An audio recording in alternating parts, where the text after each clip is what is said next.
मैं अपने आप को सौभाग्यशाली समझती हूँ कि संगठन ने मुझे इस लायक समझा कि टफ एरिया में मेरी जिम्मेवारी लगाई, क्योंकि उनको मालूम है कि मैं खुद एक बड़े टफ एरिया से आती हूँ। जिस संसदीय क्षेत्र से मैं सांसद हूँ, वहाँ पर जो है पिछले 1966 में जो हरियाणा बना था, तब से लेकर अब तक में पहली बार भारतीय जनता पार्टी का कमल का फूल खिला वहाँ पर। तो इसलिए मुझे पूरी उम्मीद है कि जिस तरह से जो हमारा यहाँ पर संगठन काम कर रहे हैं, चाहे हम अपने जिला अध्यक्ष की बात करें, हमारे दूसरे कार्यकर्ता बंधुओं की बात करें,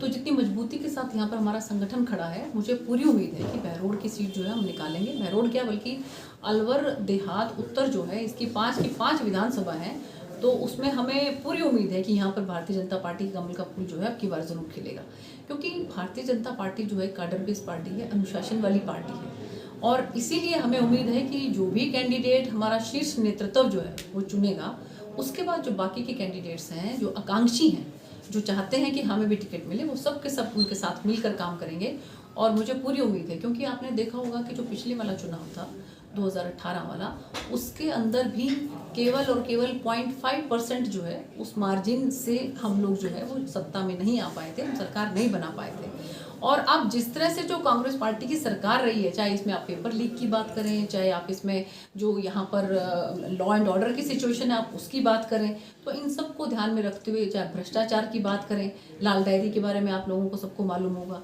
तो इन सब को ध्यान में रखते हुए मुझे लगता है कि जो यहाँ की जनता है वो त्रस्त हो गई है यहाँ की सरकार से, कांग्रेस पार्टी की सरकार से, और वो चाहती है कि जिस तरह से माननीय प्रधानमंत्री नरेंद्र मोदी जी के नेतृत्व में हम केंद्र में काम कर रहे हैं, और ना केवल भारतवर्ष के अंदर बल्कि आप विदेशों के अंदर भी अब जो है उन लोगों ने भी जो है वो भारत के नेतृत्व को स्वीकार किया है। तो इसीलिए मुझे पूरी उम्मीद है कि यहाँ पर भी फिर अब जो है फिर से भारतीय जनता पार्टी की सरकार बनेगी। किस तरह के ऐसा है कि हम लोग जो विकास के हमारे कार्य हमने केंद्र में किए हैं, या कि जो हमने इससे पहले यहाँ पर किए थे, आप रसोई की बात करें, जो हमारी आदरणीय पूर्व मुख्यमंत्री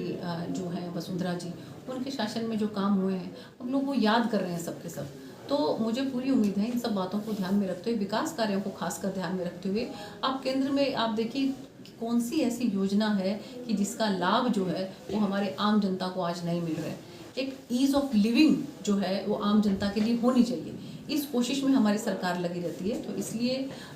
मुझे पूरी उम्मीद है कि केंद्र में जिस तरह से माननीय प्रधानमंत्री नरेंद्र मोदी जी के नेतृत्व में काम हो रहा है, उसी तरीके से यहाँ पर भी भारतीय जनता पार्टी की सरकार बनेगी, और फिर डबल इंजन की सरकार जो है वो काम करेगी बहुत अच्छा, और राजस्थान को एक नई गति प्रदान करेगी। कि कोई गुटबाजी की बात नहीं है, बिल्कुल हर किसी को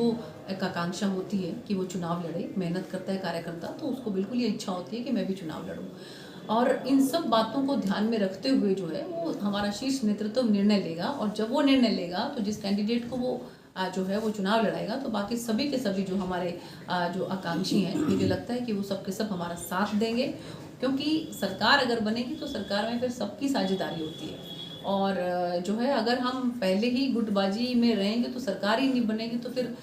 जो है वो गुटबाजी सब धरी की धरी रह जाएगी। इसलिए मुझे पूरी उम्मीद है कि सब एक दूसरे का साथ देंगे और सभी कार्यकर्ता मिलकर ये चुनाव लड़ेंगे, और हम यहाँ पर भारतीय जनता पार्टी की सरकार बनाने में कामयाब होंगे। जिस तरह उसमें पहले में और अब में बहुत अंतर है। जिस तरह की आप पेपर लीक की बात करें तो युवा यहाँ का त्रस्त है, और इसके साथ साथ अगर आप बात करें भ्रष्टाचार की, अगर आप इसके साथ साथ बात करें लॉ एंड ऑर्डर की, यहाँ पर जो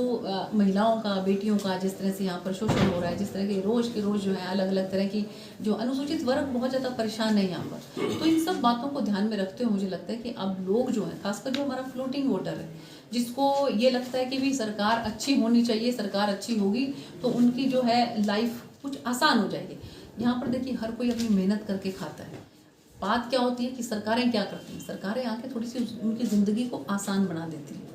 तो अब वो याद करते हैं जब भारतीय जनता पार्टी की सरकार को, और जब वो केंद्र में देखते हैं भी कितनी योजनाएं हैं जो इसलिए लेकर आए गए हैं ताकि आम आदमी की ज़िंदगी जो है वो थोड़ा आसान बने। आयुष्मान योजना की हम बात करें, जो हमारी बहनें हैं उनके खाते खोलने की बात करें, महिलाओं के कोई खाते ही नहीं खोलता था पहले। जनधन योजना में आप ये देखिए मोर देन 50% खाते हैं जो महिलाओं के नाम पे हैं। पैसा जो है डायरेक्ट जो है वो डीबीटी के माध्यम से, जिस तरह से डायरेक्ट जो है वो बेनिफिट, जो डायरेक्ट बेनिफिट ट्रांसफर उनके खातों में सीधा पैसा जा रहा है। किसान भाइयों के लिए अगर आप बात करें, मुझे लगता है कि जितना हम चाहे मुआवजे की बात करें, चाहे हम फसल बीमा योजना की बात करें, जितना पैसा किसान भाइयों को हमारी सरकार में मिले ना, आज तक पहले कभी भी नहीं मिला। मेरे इलाके में तो बहुत ज़्यादा पैसा जो है मुआवजे के तौर पर भी और बीमा के तौर पर भी हमारे किसान भाइयों को मिलता है। 2-2 ढाई-ढाई रुपए के चेक कांग्रेस की सरकार में हमारे किसान भाइयों ने देखे हैं। इन सब बातों को ध्यान में रखते हुए मुझे पूरी उम्मीद है कि आम जनमानस के मन में ये बात है कि भारतीय जनता पार्टी की सरकार बहुत अच्छी सरकार है, तो इसलिए पूरी उम्मीद है मुझे कि अब की बार यहाँ पर भारतीय जनता पार्टी की सरकार आएगी। ये डिबेट का इशू है।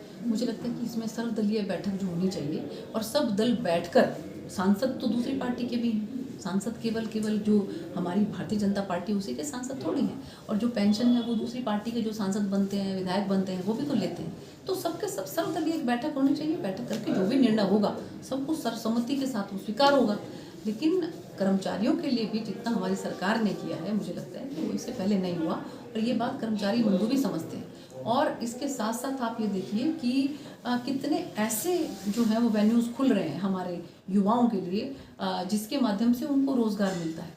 यहाँ पर आप देखिए कि पेपर लीक करके शायद 17 के करीब यहाँ पर जहाँ तक मुझे पता लगा एग्जाम हुए, 17 के पेपर लीक हुए हैं। तो बच्चों के मन में क्या भाव जागृत होगा, तो उनके मन में पहले से ही आ जाएगा कि भैया अगर राजस्थान स्टेट की कोई सर्विस है तो आप पार्टिसिपेट ना करो, तुम्हारा इसमें कोई सिलेक्शन होने वाला नहीं है। पेपर लीक होंगे और जिनको सरकार चाहेगी उनको नौकरियों पर लेकर आएगी। आपको ये ऐसा है कि हमारी संगठन के अंदर बूथ स्तर की रचना तो पहले से ही हो चुकी है। वो बूथ हमारे सुदृढ़ हों और बूथ के जो हमारे कार्यकर्ता हैं वो अपनी जिम्मेवारी को ठीक तरीके से समझें और टाइम से ही हम उनको उनके बैग्स और उनकी जिम्मेवारियां ठीक तरीके से समझा सकें। इसके लिए हम समय समय पर बैठकें करेंगे। अभी चुनाव में थोड़ा समय है, तो इसी रणनीति के ऊपर ध्यान में रखते हुए हम लोगों की जिम्मेवारी लगी है हर जो हमारी विधानसभा है उस पर बूथ समिति तक हम पहुँचें। बल्कि हम हरियाणा में तो पन्ना प्रमुख तक पहुँच चुके हैं, तो हमारी बल्कि कोशिश रहेगी कि अगर हमारे पास समय रहा तो कुछ जगह पर तो हम पन्ना प्रमुख तक भी पहुँचें।